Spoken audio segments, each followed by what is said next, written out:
Hey guys, welcome back. So today we have a special guest. This is Chad from JM4 Tactical. You may have heard about them because of John Crump and an article that was written on AmmoLand. JM4 Tactical manufactures holsters, and they were contacted by the federal government, not the ATF, but the Department of Census Bureau. And this bureaucracy, that's part of the federal government, was asking them some pretty personal information about their client list, and they told them to go kick rocks. And so we want to have a discussion with Chad today about the whole situation, what's happened, their response, and where does this possibly go. Joining me today is, of course, Chad, and he's remotely coming in. And then we have in studio with me, of course, Dave from Copper Custom. Hi, guys. So, Chad, tell us what happened. How did this get started? How were you first contacted by the Census Bureau? Well, we got a letter, and my wife, of course, we're busy, and it kind of got, put on the back burner, and it was just, something that we just thought was like a employee census that everybody gets. And then we got a past due one. So she goes in, she's like, well, I better go ahead and get this done. So she logs in, and she's starting to fill stuff out, but then it's getting into questions that it really none of their business. And she immediately come into my office and was like, there's something not right about any of this. And of course, we're not conspiracy theorists. Well, at least we weren't, but the past 2 years has kind of made us conspiracy theorists, but not really. But so I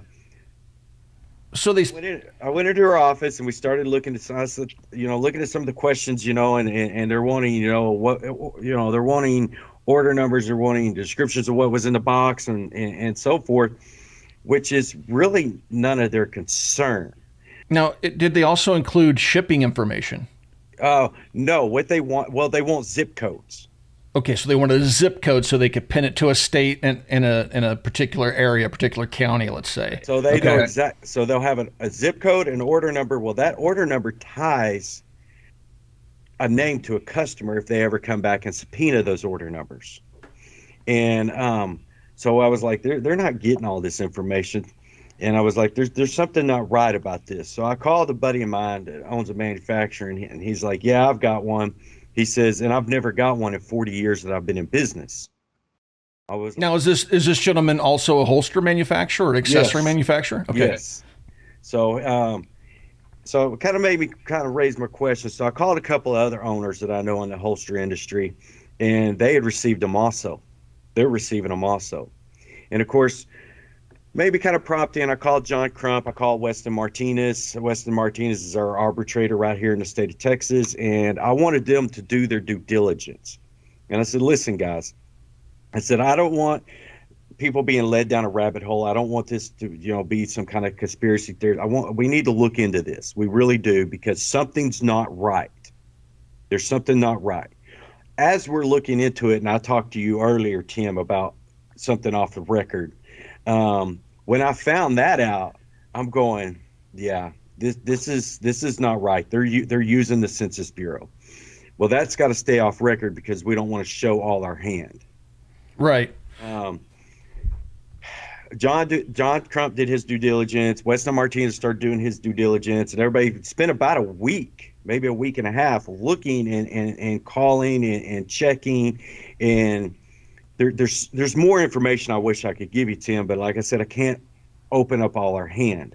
Sure.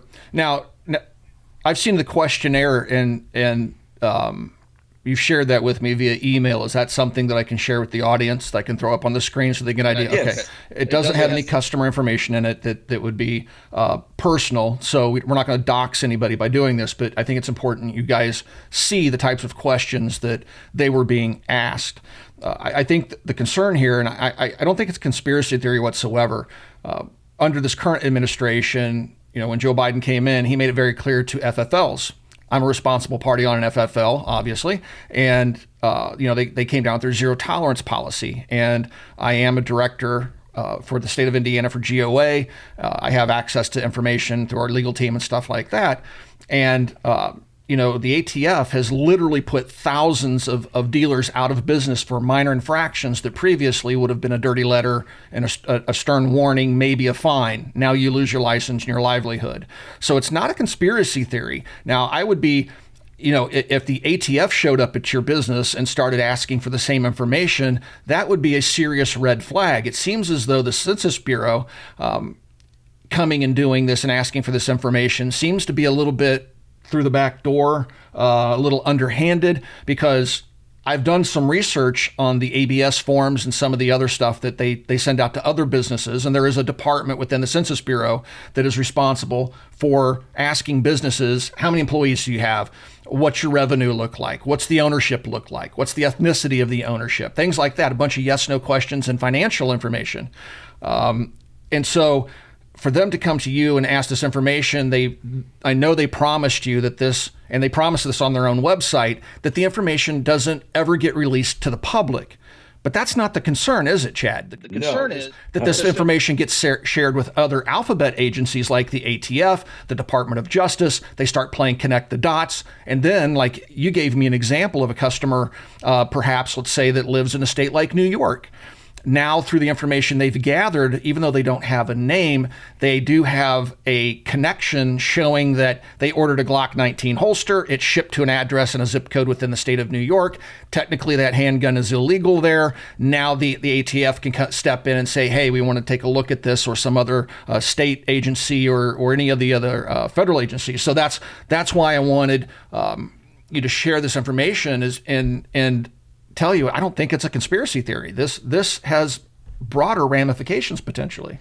Well, keep in mind too, when we were looking up the ADS forms, they were saying that they were randomly issued.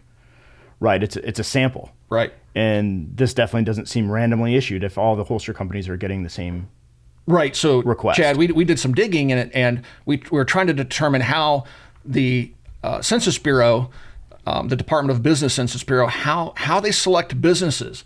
And they claim on their website that it's completely scientific, and it's done through an algorithm in the back, on the back end, and that it just randomly selects various businesses based on IRS filings and other things. And it doesn't say anything about going after an entire industry or anything like that. So the fact that they've contacted you and you've been in contact with other holster manufacturers that are getting asked the same questions, it seems to kind of go against what they're saying on their website. It seems more targeted than that. I'm sorry, Chad, go ahead. Yeah, it is very much targeted. And that's why we did all our due diligence before it all come out, because we wanted to make sure, I called several companies here in the state of Texas because I wanted the state of Texas to step in and to do something about this. Of course, we are, a lot of our senators, like Senator Cruz, is pro-Second Amendment, things like that. And like I said, they've already been in our office the day before yesterday. But I even talked to one holster company that, and it's kind of he said he got the letter, but he's not going to tell anybody he got the letter. And out of respect, I'll leave his name out of it. Yeah, I get that. It's not everybody I call. I don't know if they actually got it. If they actually didn't get it and they're just saying no. Because they realize, oh crap, this is, you know what I mean? I may have filled it out, or I may not want no part of this, and I'm just going to throw it in the trash. But I do have 6 companies that are standing with us in Texas. And they're all the question then becomes, so they've approached you. It's not a request for information. It's a demand for information, correct? Yes, they sent one of course, they've stopped sending us stuff. We haven't received anything.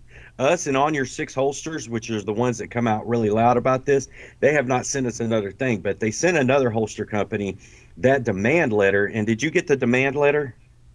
I haven't seen the demand letter. Okay, I'm going to have Kiefer email that to you real quick so you can put it up on screen. But that demand letter, and it has been, I think John sent it to you. It's been filtered, and it's been, there's no identification. Okay. Yeah, it's been scrubbed. That demand letter is saying that if he has 10 days to comply, or they're turning it over to the DOJ. So I've read on their website that they can, levy fines and other things, but when they say they're going to hand this over to the DOJ, that's a little bit heavier than a fine potentially, because the Department of Justice is a criminal investigative body. So that's a bit concerning, because on their website they say the most that will happen to you if you don't comply is like a $5,000 fine. A referral to the DOJ is a completely different animal.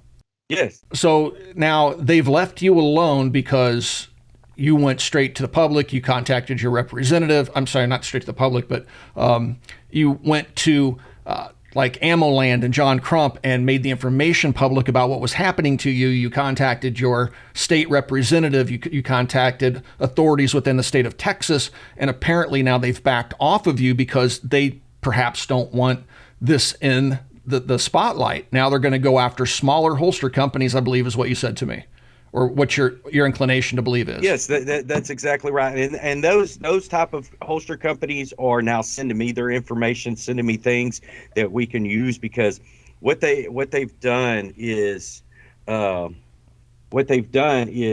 on, is stop messing up with us. So they've stopped being able to they stopped giving us ammo to use against them. Right. So, and now they're targeting smaller entities they feel won't be able to withstand the pressure that they may apply to them, either through fines or criminal referrals to the DOJ potentially. So how long ago did this happen? And I'm kind of trying to get an idea of how long this has been going on. Well, we've been working on this probably a month now. And of course, about a week and a half that of investigation and looking into things, and then the articles come out, and then we're still doing some investigation. We're still doing some stuff. So I would say almost a month. Okay. And thus far, you've not faced a referral to the DOJ or any threats of fines. They've kind of they stopped at making the request for the information, you saying no, and that's kind of where it ended for now for you? Yes. Okay.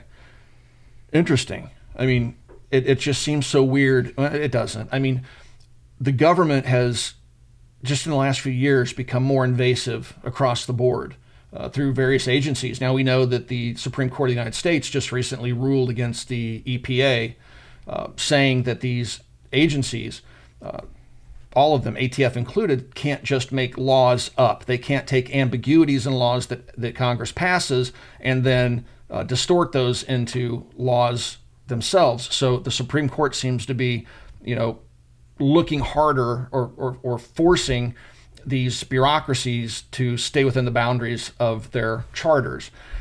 I don't know where the Census Bureau falls into that, because this is totally foreign to me. I've never heard of the Census Bureau harassing, if you will, the firearms industry or the accessory industry that feeds the firearms industry. And that ruling has direct impact over a lot of the ATF actions over the last several years, whether it's bump stocks, braces, but in this case, it seems more like interagency cooperation to gather information for targeting later. Right. It looks like this is very specific, like it's, or at least has the major potential to do that. Not to be a conspiracy theorist, like you said, Chad, but it seems to me that this is a backdoor way to get information on gun owners. It really does. And using the Census Bureau seems harmless enough outwardly, but it's not harmless. It could potentially jam up any of his customers that, like he had said previously, that live in states where perhaps the firearm the holster is made for is illegal. Well, and so that's another major major concern that came to my mind hearing the story was also not just customer targeting, but business targeting. This information with shipping and intercommerce directly relates back to the IRS. And we've seen that agency actively target conservative groups. Yeah. So they have a history of it. So, that's a direct, possibility on an agency that's already done it before. So, Chad, in your opinion, based on the communications that you've received and conversations you've had with others within your industry, does this to you seem like a coordinated type of event that may have some, let's say, nefarious undertones to it? And, where do you think this is going? Where does this go? Well, there's so many things they can use with this. First of all, they can say, oh well, look how bad this looks. Look at this zip code. Look how many holsters they got sent to this zip code. Even though we all know that most people have 3 or 4 holsters per gun. I mean, Novices. we have customers that have bought, we have several individuals that have spent thousands of dollars with us, and I'm talking about thousands, and they're buying them for gifts, they're buying them for this, they're buying them for that, and they've got several guns. Well, that it shows that a certain amount of guns were sent to that zip code, or how many holsters. Say he bought 20 holsters, and it's going to show we shipped 20 holsters to that individual, even though he may be giving them out for gifts, things like that. But it's going to show, oh, that's 20 more guns in that zip code. Right. And then you got I was worrying about the fact that, like, New York, we have several customers that have houses in New York and in Florida. They carry in Florida, but say they're going to go spend, a month or two up in New York. They buy holsters. We ship them to New York so they can take them back to Florida with them, because they're not going to be in Florida to receive the package. Right. It's going to show I sent, a holster for a Glock 19 and a Glock 20 and a Glock 17, all to New York address. Yeah, that's concerning. And then they can come back to me and subpoena me for that certain order number. Right, if that information gets passed to a law enforcement agency, either within the state or the federal government. It does seem strange to me. So in the research that I can find, the only promises of secrecy are that they will not share that information publicly. And like Chad said, where there's no transparency there. They won't say where they will share it within the government. They just say they won't share it publicly. So they're not saying that they won't share it with the Attorney General of the state of New York. They're not saying they won't share that information with the IRS, or they weren't not saying that they won't share the information with the ATF, DOJ, or anybody else. There's no transparency that I can find on their website. It just says we won't release this publicly. Right. And so therein lies the concern. We already know that they're going around, ATF is, and keeping an illegal database on gun owners. They've been caught red-handed, but yet the federal government routinely breaks its own laws. ATF is a shining example of that, and there's no accountability. We know that ATF can come in and take records, take customer information from FFLs, and they've been doing this for a long time, in direct violation of the Firearm Owners Protection Act, which says you are not able to compile and keep a database of gun owners in the United States. It's unconstitutional. Yet that's precisely what they're doing. And so it seems to me, if they're doing this with the Census Bureau, this is all feeding into, the cloud, if you will, of data that these various alphabet agencies can pull from. And I don't like it either, man. I'm really proud of you for standing up and saying, hey, get out of here. Come back with a warrant, or, leave us alone. Yeah, even if they come back with a warrant, I mean, we've got lawyers. I would fight that all day in court. There is no way, and I stand firm with my statement, I will not give up my customers' information. I don't care what the cost is. It's not happening. Outstanding, man. I will do everything in my power to keep my records sealed. So how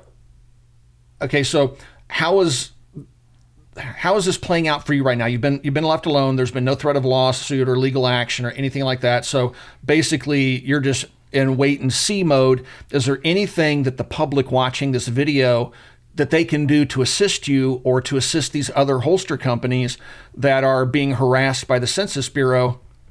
Call your local congressman. Call your state representatives. Let them know what's going on. Let them know, send them these videos, send them the article to GOA, send them these things, and let them know, hey, we're not going to tolerate this. We need to look into this. And like I said, we need to fight together as a community. Absolutely. Absolutely. 100%. That's why I've got these other guys, they're on board with us, but we're hoping to have a meeting in Austin pretty soon. Weston Martinez is trying to get scheduled. Weston used to be the real estate commissioner for the state of Texas. and he is a very pro 2A individual. And that's one of the first individuals I called, because I said, Weston, I need your help.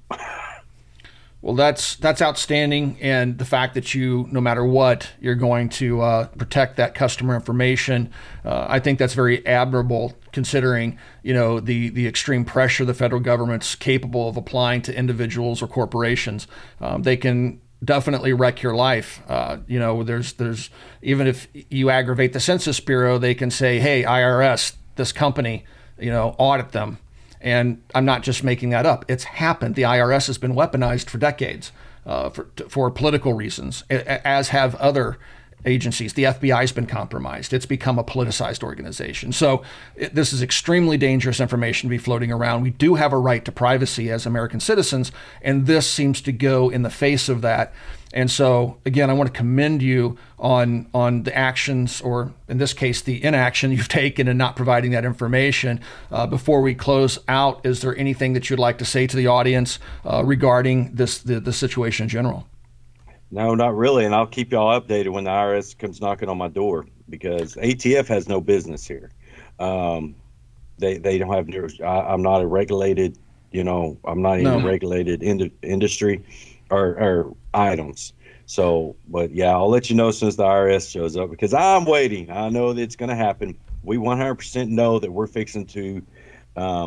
they're fixing to rain down hell on us, and it's okay, because we'll stand our ground. Well, tell you what, if they do that, we'll start a GoFundMe, do something. We'll get the other social media folks out there to start pushing it, and whatever your legal costs are, I'm sure we can recuperate and stand behind you and support you. Please keep in contact with John Crump and GOA, because obviously we're very interested in how this is playing out, and any information you get, please pass it along to us so that we can send out action alerts. We can get people to contact their representatives. We can get the ball rolling, because people need to be active in this. Dave, is there anything that you would like to say before we wind up today's session? I'd say within the industry, a lot of other manufacturers and owners of accessories that maybe aren't in the direct firearm space should also keep an eye out. Yeah. If they do it with holsters, triggers, lights, anything slides, else, sights, anything that would indicate a location of a firearm ownership and customer information. Keep an eye out, because you guys aren't, you're in the same boat if those letters come down. What about B5? They manufacture stocks for AR-15s. What if they get this same type of inquiry? Right. Yeah. Right. So they say we already know the government has this thing against the AR-15. It's no stretch of the imagination to think that down the line that they'll start targeting specific types of firearms manufacturers, accessory manufacturers. And remember, if you are going to contact your reps, call the offices. Don't email. Call. We already know that emails are okay. Phone lines are 100% more effective. And that make the phone calls. That suggestion is from chief of staffs of representatives, saying that is the most effective way to be in our face and make sure that we take action on stuff. Yep, I get texts from folks on the Hill that I have relationships with saying, "Wow, man, the phone lines are really blowing up. This is getting attention." So it does make a difference. Please don't think that contacting your reps is pointless. It absolutely is not. That is part of our process. That's part of our republic and how it functions. And you, the individual, are critical to the smooth and proper functioning of the republic. If you sit on your hands, you have no right to bitch and complain when things don't go our way. So with all that being said, Chad, I would like to thank you for joining us and helping to get this information out there. I think it's important that the Second Amendment community is aware of this and that they start to take action and contact their own representatives to say, hey, take a look at this, because this isn't right. I don't want my information shared with agencies that I'm not giving consent to. And that's very noble. Guys, if you would like to support us here at the Military Arms Channel, the best possible way to do that is become part of our Patreon family. There's a link in the video description below. Also, right here on YouTube, you got the little join button underneath the video player you're watching right now. Hit that join button and you can support us here on YouTube in the age of demonetization. I want to thank you for 14 years of support, and please check out Copper Custom. We'll talk to you guys soon.